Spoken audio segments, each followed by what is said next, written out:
มีอากาศจัด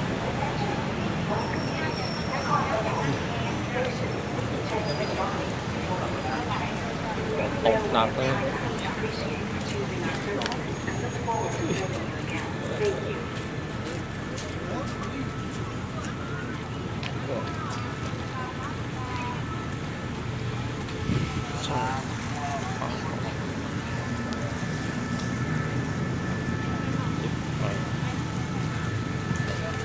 เลยครับจะรอดเลยนะโอเคไปรถตามมาเมื่อไหร่ โปรดทราบขณะนี้เหลือเวลาอีก1 นาที จะได้เวลา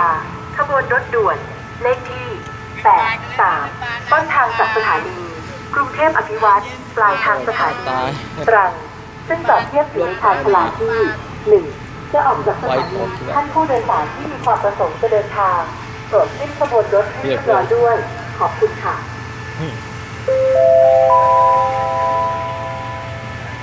เพื่อความปลอดภัยโปรดอย่าชะโงกหรืออวัยวะส่วนที่ส่วนใดออกนอกตัวรถขณะขบวนรถท่านอาจจะได้รับอันตรายร้ายแรงได้ขอบคุณค่ะแต่สาไปก่อนไปเสร็จใจเก่งแล้วก็ติดถามมันอะไรกันนักหนากันเลยรถไฟพังฝนตกหนักพี่น้องฝนตกหนักโอ้โหรถจักรตายเลย619รถ169ไปไหนครับผมใช่จอดหัวตายหรือเปล่าน่าจะรถแอร์ชำรุดอ่ะน่าจะอย่างนี้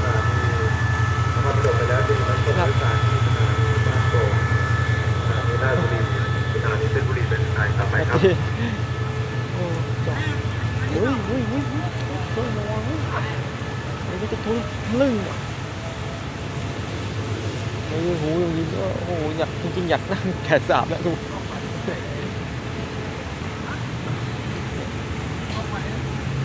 ปล่อยอะไรนอนก็อุ้ยของเล็บปึ๊ก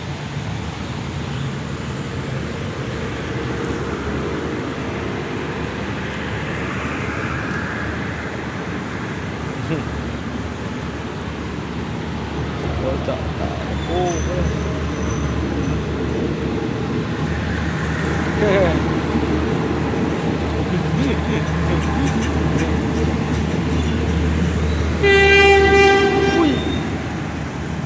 มาแล้ว778มาแล้วด้วยโอ้778มาด้วยโอ้ย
ขนมเลยจ้าทองม้วนหมูแผ่นอร่อยนะหมูแผ่นกรอบๆทองม้วนน้ำตาลกระโดดค่ะของฝากมากันไม่ไหวกรอบๆเลยค่ะหมูแผ่นสาลายค่ะกะละแมค่ะกะละแมไม่มีของหมูแผ่นกะละแ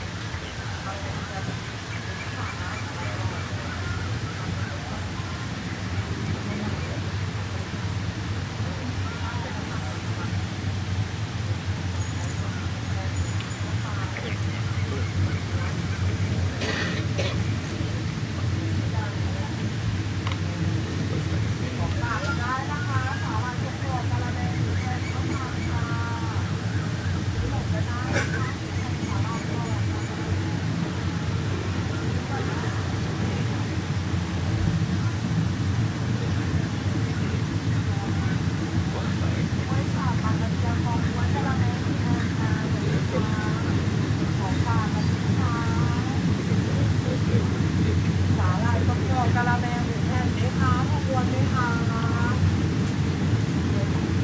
สาหร่ายกรอบๆหมูแผ่นกรอบกะละแมไหมคะทองม้วนกรอบๆไหมคะสาหร่ายไหมคะข้าวตังหน้าหมูหยองหมูแผ่นกะละแมค่ะทองม้วนกรอบๆสาหร่ายกรอบค่ะหมูแผ่นกะละแมค่ะสาหร่ายค่ะ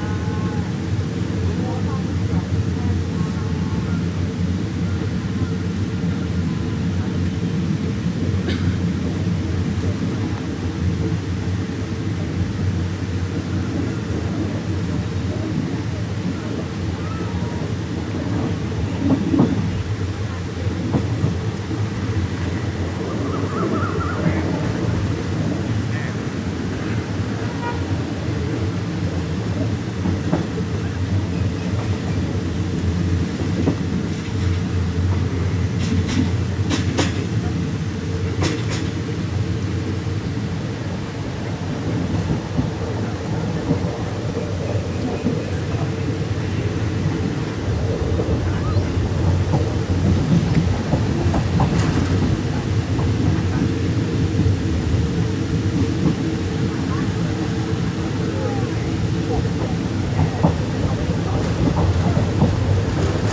อ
คลิปจบแล้วอย่าลืมกดไลค์กดแชร์กดติดตามกดกระดิ่งให้ด้วยนะครับ